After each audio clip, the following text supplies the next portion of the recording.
'n groeting. Kom ons lees uit Psalm 90 vers 10. Die dae van ons jare daarin is 70 jaar, of as ons baie sterk is 80 jaar, en uitnemendste daarvan is moeite en verdriet, want gou gaan dit verby en ons vlieg daarheen.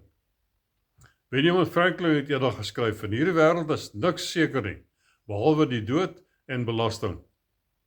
Baie mense slaag daarin om die tweede te ontduik, maar die eerste kon niemand nog ontduik het nie, en niemand sal ook nie. Die Bybel sê duidelik dat daar 'n dag kom vir elke mens, wanneer sy tyd op aarde sal eindig.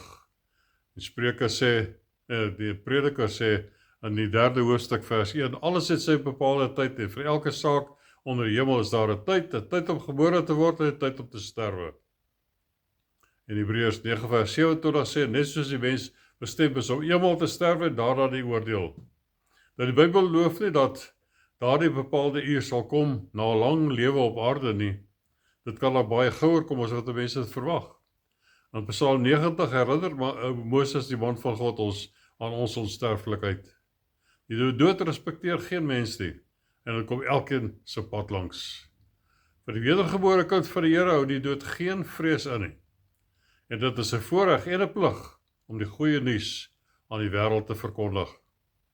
Mense moet hoor dat daar 'n lewe is na hierdie een, en nadat hierdie lewe geëindig het. Apostel Paulus skryf in Romeine 10 vers 9, as jy met jou mond die Here Jesus bely en met jou hart glo dat God hom uit die dode opgewek het, sal jy gered word. Dis hoe jy in die hemel kom, deur op Jesus Christus te vertrou, maar op enigiets anders te vertrou, is om te kies om hel toe te gaan. Dis vandag se baie belangrike boodskap vir my en jou, om jou te herinner daaraan, om seker te maak dat jy jou regte keuse hierdie kant van die graf het, met die betrekking tot die lewe hierna. Mag die Here u seën.